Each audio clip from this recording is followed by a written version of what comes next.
नमस्कार, मैं हूं ब्रिज द्विवेदी। एग्रीमीटर के इस खास शो में आप सभी का स्वागत है। आज के एग्रीमीटर में हम जीरा के मार्केट पर विस्तार से चर्चा करेंगे। दरअसल बीते एक महीने में अगर देखा जाए तो जीरा की कीमतों में 11% से ज़्यादा की मजबूती देखने को मिल रही है। ऐसे में इस तेज़ी की वजह क्या है और इसकी मजबूत बैलेंस शीट क्या कह रही है, साथ ही एक्सपोर्ट और घरेलू डिमांड कैसी है, इन सभी पर विस्तार से बातचीत करेंगे। जीरा पर बातचीत करने के लिए हमारे साथ जुड़ रहे हैं केडिया एडवाइजरी के director Ajay Kedia sir. Ajay sir, बहुत बहुत स्वागत है आपका द बोनस में। बहुत बहुत धन्यवाद ब्रिज, मुझे बुलाने के लिए। सर, आज के शो में हम लोग जीरा पर विस्तार से बातचीत करेंगे। गुजरात में जीरे की शुरुआती खेती में अच्छी बढ़ोतरी भी देखने को मिल रही है। सर, सीजन के आखिरी तक खेती कैसी रह सकती है? देखिए, डेफिनेटली सीजन काफी इंपॉर्टेंट होता है। यहाँ से हमें क्लैरिटी मिलती है कि क्या सोइंग कैसे रहनी है। बिकॉज इस बार हमारा लानिनो की वजह से बारिश बहुत अच्छी थी, प्रोलॉन्ग मानसून रहा है, जिसकी वजह से सोइंग बहुत इंपॉर्टेंट है और इस बार थोड़ी डिले जरूर हुई है। ये फिगर जो आप अभी देख रहे हो 24, 25 और 26 का, यहाँ पे आपको इजाफा दिखेगा। बट आप ये देखिए, पिछले साल भी थोड़े से हमने सोइंग में डिले देखा था, इसलिए आपको ये नंबर दिखे देंगे। बट ओवरऑल जिस ढंग से हमने फार्मर्स से और लोकल अथॉरिटी से जब बात की तो हमें ये समझ में आता है कि इस बार थोड़ी अर्ली सोइंग हुई है, पानी को देखते हुए बीट के अंदर, चने में और राइडे में, ये एरियाज में काफी ज्यादा हमने इम्प्रूवमेंट देखा। तो हो सकता है अभी ये अर्ली नंबर जो आ रहे हैं ये आपको दिखाई देगा कि मेरे के अंदर गुजरात में खास करके एरिया बढ़ा है। बट कुल मिला के माना जा रहा है कि भाव पिछले 3-4 सालों से काफी ज्यादा पेसिमिस्टिक रहे हैं। तो फार्मर ने दूसरी क्रॉप जहाँ पे एमएसपी भी है, बेटर प्राइसिंग है, वहां पे शिफ्ट हुए हैं। तो काफी ये प्रिलिमिनरी नंबर है। बट मुझे लगता है कि दिसंबर फर्स्ट वीक तक जो लेट सोइंग हुई है उसके एक्चुअल नंबर्स आएंगे। बट माना जा रहा है कि पिछले सालों के मुकाबले इस बार हो सकता है कंजर्वेटिवली भी 10 से 12% की सोइंग में कमी आ सकती है।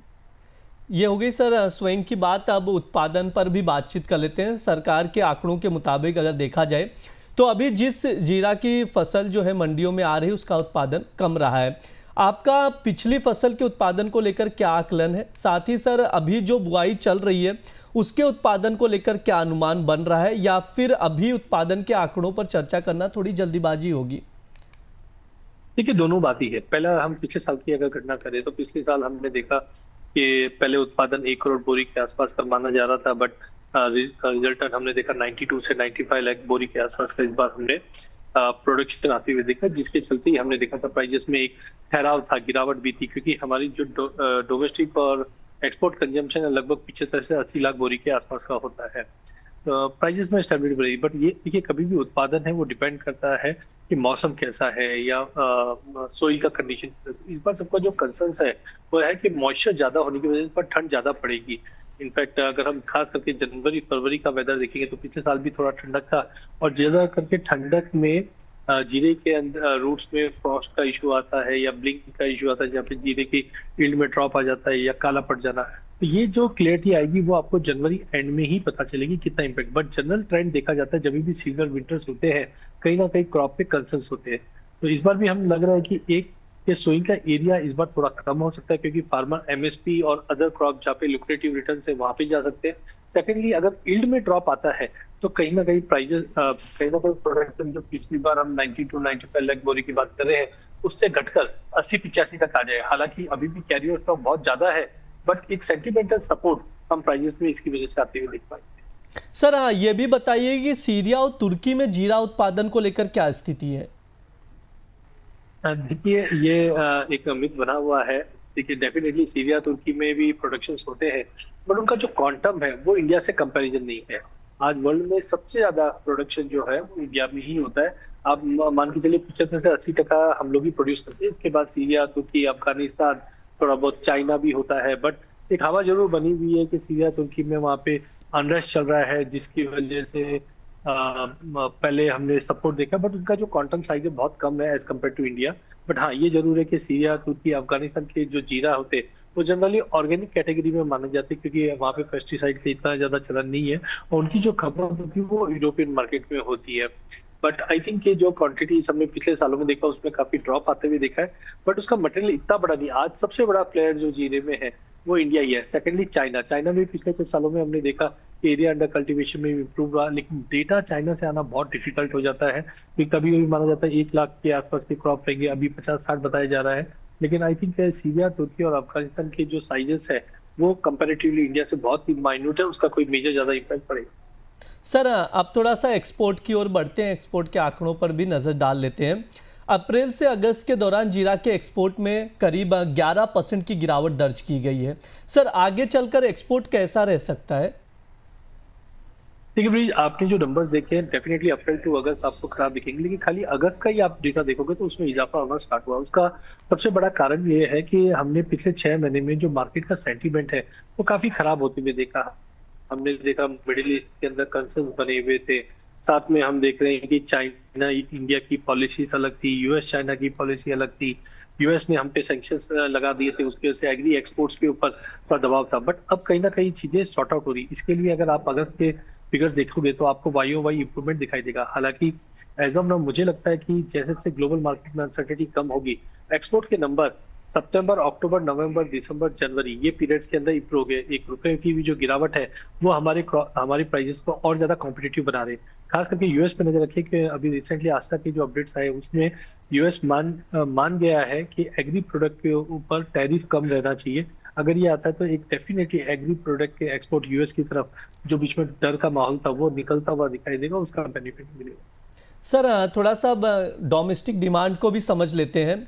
सबसे पहले मैं आपसे समझना चाहूँगा कि जीरा की घरेलू डिमांड कैसी, क्योंकि शादियों का भी सीज़न शुरू हो चुका है। साथ ही में ऐसे ये भी बताइएगा ऐसे में आगे डिमांड कैसी रहेगी। साथ ही अगर देखा जाए तो और क्विक डिलीवरी सर्विसेज में डार्क स्टोर्स क्या है जहां से डिमांड निकलने की उम्मीद नज़र आ रही है? देखिए जनरली डोमेस्टिक और एक्सपोर्ट की बात करें तो कल कुल मिला के 75 से 80 लाख बोरी के आसपास का था। 50-50 हम लोग जनरली मान के चलते हैं। डोमेस्टिक डिमांड जो है 40-45 के करीब का होता है, एक्सपोर्ट भी हम देखते हैं 30-35 के आसपास का मिला जुला, कुल मिला के 75-80 का भार रहता है। एक्सपोर्ट्स के अंदर अभी तक हम थोड़ा सा हम बोल सकते हैं कि कंसर्न था, लेकिन जो नया चीज डोमेस्टिक मार्केट में देखा गया है, जनरली हम क्या करते हैं कि जब सीजन स्टार्ट होता है तो हम बाइंग करके रखते हैं, लेकिन पिछले 5 सालों में हमने देखा है जो डोमेस्टिक में हम लोग बाइंग करते हैं वो अब रुक गया है, उसका जगह रिप्लेसमेंट हो गया है डार्क स्टोर। और जो डेटा मैंने आपको शेयर किया है डार्क स्टोर का वो बहुत ही इंपॉर्टेंट है, बिकॉज आप ये देखिए 2019 तक डार्क स्टोर मतलब पहले हम किराने के पास जाकर सामान लेके आते थे, बट आजकल ब्लिंकिट, जेप्टो ये जो नया ट्रेंड स्टार्ट हुआ है, आप इनके स्टोर्स के नंबर्स आप देखिए 2019 में मात्र ये 150-200 के आसपास हुआ करता था, बट अब 2026 का प्रोजेक्शन है 6000 स्टोर। तो आप ये बोलिए कि 6000 स्टोर अगर कुछ ना कुछ अगर इन्वेंट्री रखता है तो कहीं ना कहीं ये आर्टिफिशियल डिमांड क्रिएट कर रहा है, और ये काफी बड़ा मायने रखता है। 6000 स्टोर अगर सपोज कि 100 किलो भी अगर जीरा, धनिया जो भी आइटम है स्पाइसेस रखेंगे तो ये एक आर्टिफिशियल स्कैर्सिटी क्रिएट करेगा। तो यहाँ पे एक देखा। दूसरा है मैरिजेस। मैरिज का एक डेटा पे हम देख रहे हैं, क्योंकि मैरिजेस इसलिए इंपॉर्टेंट है क्योंकि जितने भी एफएमसीजी प्रोडक्ट है, स्पाइसेस है, ये होरेका इंडस्ट्रीज के अंदर काफी बड़ा कंजम्पशन होता है। और इंडियन मैरिजेस बहुत ही इंपॉर्टेंट। आप देखिए कोविड से पहले के जो फिगर्स है, सीआईटी की रिसेंट रिपोर्ट आई थी, तो यहाँ पे हमने देखा कोविड से पहले के जो नंबर्स थे और अभी के नंबर्स में डबल का फर्क पड़ गया। और आज हम देख रहे हैं इंडियन मैरिजेस एक लेविश मैरिजेस के अंदर आ जाती है, जहाँ पे फूड की इतनी वैरायटी और खाना बिना मसालों के बन नहीं सकता। तो ये दो डिमांड है हमने पिछले 2-3 सालों में इंप्रूव होते हुए देखी। तो डोमेस्टिक कंजम्पशन धीरे धीरे देखिए, आप खाते चुटकी भर जीरा ही है, बट आज वैरायटी जो बनने लग गई तो उसका कंजम्पशन बढ़े हैं। जीरे में हमने देखा बिस्किट्स में जीरे आ गए और फूड इनोवेशन आने चालू हो गए। तो ये आर्टिफिशियल डिमांड मार्केट में क्रिएट करता हुआ। जी बिल्कुल, जिस तरह से सर ने इतनी आसान भाषा में समझाई है उसको आप लोग भी नज़र में रखकर चल सकते हैं। सर एक चीज़ और आपसे समझना चाहूँगा, इसको हमारे दर्शकों को विस्तार से भी समझाइएगा कि टेक्निकल चार्ट पर अगर देखा जाए तो जीरा में क्या लग रहा है। साथ ही ये भी बताइए कि दूसरे मसालों से अगर कंपेयर किया जाए तो रेशियो कैसा नज़र आ रहा है। देखिए ये यूनिक प्रोडक्ट हमने डिजाइन किया है। जब हम लोग कोई भी मसाले को दूसरे मसाले से, तो क्योंकि कमोडिटी एक फाइनेंशियल प्रोडक्ट बन चुका है और अब फाइनेंशियल प्लेयर भी अपनी अपॉर्चुनिटीज इक्विटी से निकलकर कमोडिटीज की तरफ आ रहे हैं। तो मैंने एक चार्ट दिया जहाँ पे हमने जीरा धनिया रेशियो देखा और एक जीरा हल्दी रेशियो। ये दोनों चार्ट का ऑब्जेक्टिव हमारा है कि जब सेंटीमेंट इंप्रूव होता है तो हर आइटम में होता है। जैसे सोना बढ़ता है तो पीछे पीछे चांदी भी बढ़ जाती है, कॉपर बढ़ता है तो जिंक भी बढ़ जाता है। तो ये फाइनेंशियल प्रोडक्ट के हिसाब से आप ये दोनों ही चार्ट में देखोगे तो जीरा धनिया और जीरा टर्मरिक रेशियो में अब तक गिरावट थी। इसकी वजह से हम देख रहे थे जीरे में ज्यादा उछाल नहीं था, हल्दी में हमने बड़ा उछाल देखा, धनिये में उछाल देखा, लेकिन अब कहीं ना कहीं ये दोनों कमोडिटी में जीरा बॉटम आउट बना के बढ़ने की कोशिश कर रहा है। और आपने देखा ही है कि पिछले हफ्ते भर में ही हमने देखा धनिये को भी पिछाड़ता हुआ दिखाई दिया, हल्दी को भी। तो अपॉर्चुनिटी कॉस्ट में अगर हम देखते हैं तो किसी को भी अगर मसाले पैक में अगर निवेश करना है तो उसके लिए जीरा एक बेहतरीन विकल्प आता है। सेकेंडली जब हम टेक्निकल एनालिसिस करते हैं तो इसके अलावा भी काफी अदर इंडिकेटर्स भी हम देखते हैं, जैसे मोमेंटम। तो अब तक हम देख रहे थे जीरा एक बड़ी गिरावट के बाद 2023-24 की जो गिरावट थी उसके बाद मार्केट एक कंसोलिडेट कर रहा था। अब धीरे धीरे आप देखोगे तो इस कंसोलिडेट से निकल रहा है, 50 मूविंग एवरेज तोड़ चुका है, 200 की तैयारी कर रहा है। यहाँ से हमको ये आइडिया लगता है। सेकंड मूविंग एवरेज के बाद अगर हम दूसरे इंडिकेटर्स भी देखते हैं जैसे RSI, तो RSI दिखा रहा है 50 के ऊपर निकल चुका है, मतलब ये स्ट्रेंथ गैदर कर रहा है। इसके बाद RSI के बाद भी अगर हम देखते हैं तो और भी इंडिकेटर्स हैं जो एक एक बता देते हैं। वॉलेटिलिटी इंडेक्स, अब आप देखिए जैसे से ये इंडेक्स नीचे आ रहा है इसका मतलब मार्केट में मोमेंटम आ रहा है। और आप देख ही रहे पिछले 5 हफ्तों से, ये वीकली चार्ट है, तो 5 हफ्तों से अगर आप देखोगे तो अच्छा मोमेंटम आया। तो इन सबको अगर सम अप करके हम देखते हैं तो आउटलुक मुझे अच्छा लगता है, क्योंकि स्विंग में डिले है और डिमांड थोड़ी बहुत इंप्रूव हो रही है। तो हमने इसका सम अप किया और इलियट वेव्स करके एक थियरी होती है, उसके हिसाब से हमने देखा तो हमें लगता है कि प्राइजेस अब थोड़ा बहुत अगर पुल बैक आ जाए तो एक लेने का अच्छा मौका रहेगा। अगर 1 से 2 महीने की बात करें तो इमीडिएट में तो हमें टारगेट थोड़ी बहुत यहाँ से और इंप्रूव होंगे, क्योंकि स्विंग के नंबर्स के बाद ज्यादा क्लैरिटी आती हुई दिखाई। सर वैसे आपने तो जवाब दे ही दिया ओवरऑल, लेकिन फिर भी मैं आपसे समझना चाहूँगा शॉर्ट में कि दिसंबर अंत तक जीरे का प्राइस आउटलुक कहाँ तक आप देखेंगे? कोई स्पेसिफिक टारगेट लेके चल रहे हैं क्या? देखिए दिसंबर में एक थोड़ा कॉशियस इसलिए भी है क्योंकि हमारे पास जीरे का कैरी ओवर स्टॉक अच्छा है। तो थोड़ा सा डर ये रहता है कि जब भी भाव में अचानक से कुछ बड़ा जंप आता है तो कहीं ना कहीं जिनके पास पुराना माल पड़ा है वो ऑफलोड करने की कोशिश करते हैं, क्योंकि कैश क्रंचेस एग्री मार्केट में बहुत ज्यादा है। तो दिसंबर तक मैं देखता हूँ कि प्राइजेस सपोर्ट वाइज तो समझो 20, 520, 600 है, लेकिन ऊपर में 22, 122, 200 तक का एक टेम्पररी जंप आएगा। फिर स्विंग के आंकड़े के बाद थोड़ा बहुत पुल बैक आएगा। बट कुल मिलाकर अगले 3 महीने का अगर व्यू लेके चलते हैं तो मिनिमम मुझे लगता है कि 23,800 से 25,200 तक का लेवल मिल सकता है। बीच में मैंने चार्ट के ऊपर एक कंसोलिडेशन जोन भी दिया है, वो इसलिए दिया है क्योंकि दिसंबर सेकंड हाफ में हम देखेंगे स्विंग के पूरी तरह से आंकड़े रहेंगे और वेदर डिस्टर्बेंस जो होता है वो जनवरी, उसके बीच में कंसोलिडेशन आ सकता है। बट हाँ, यहाँ से जीरा डिमांड के पॉइंट ऑफ व्यू से, डेटा के पॉइंट ऑफ व्यू से, टेक्निकल के पॉइंट ऑफ व्यू से मुझे लगता है एक बेहतरीन कमोडिटी निकल कर आ रही है। जी बिल्कुल, यहाँ पर तमाम चीज़ें जो बताई गई हैं उसके अकॉर्डिंग आप लोग जीरा पर नज़र बनाकर चल सकते हैं। सर कोई डिस्क्लेमर आपकी ओर से?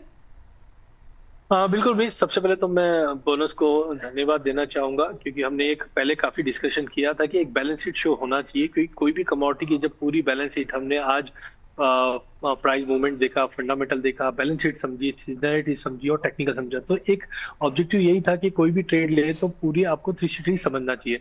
तो आज हमने जो फ्यूचर्स की बात की उसमें मेरी पर्सनल कोई पोजीशन नहीं, मेरे क्लाइंटों की डेफिनेटली हो सकती है। सेकंड, आप जब कमोडिटी में निवेश करते हैं तो थोड़ा रिस्क तो रहता ही, बट इक्विटी की तरह ही रहता है जैसे इक्विटी में आप करते हैं। बट इससे बचने का सबसे अच्छा साधन है कि आप सेबी रजिस्टर्ड फाइनेंशियल एडवाइजर की सलाह लेकर ही इसमें निवेश करें। जी सर, बिल्कुल, लगातार हम लोग आपसे चर्चा भी करते हैं, स्पेशली जो एग्री कमोडिटी पर हमारे शोज होते हैं। प्राइम मेंबर्स के लिए भी हमने ग्वार पर भी शो किया तो तकरीबन 1 लाख के आसपास का व्यूज़ भी पहुंच गया है लगातार। मतलब मुझे लग रहा है कि एग्री कमोडिटीज़ में सबसे लार्जेस्ट व्यूज़ में से एक है।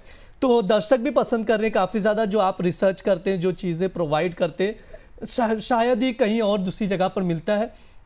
तो उसके लिए भी बहुत बहुत शुक्रिया सर, आप लगातार नई नई चीज़ें लाते हैं जो हमारे व्यूवर्स हैं उससे सीख पाते हैं, तो बहुत बहुत शुक्रिया सर। बहुत बहुत धन्यवाद। यह हमारा एग्री मीटर शो है। इस दौरान तमाम एग्री कमोडिटीज़ पर बातचीत की जाती है। इस बार जीरा पर चर्चा की है, जिस पर आप लोग नज़र बनाकर चल सकते हैं।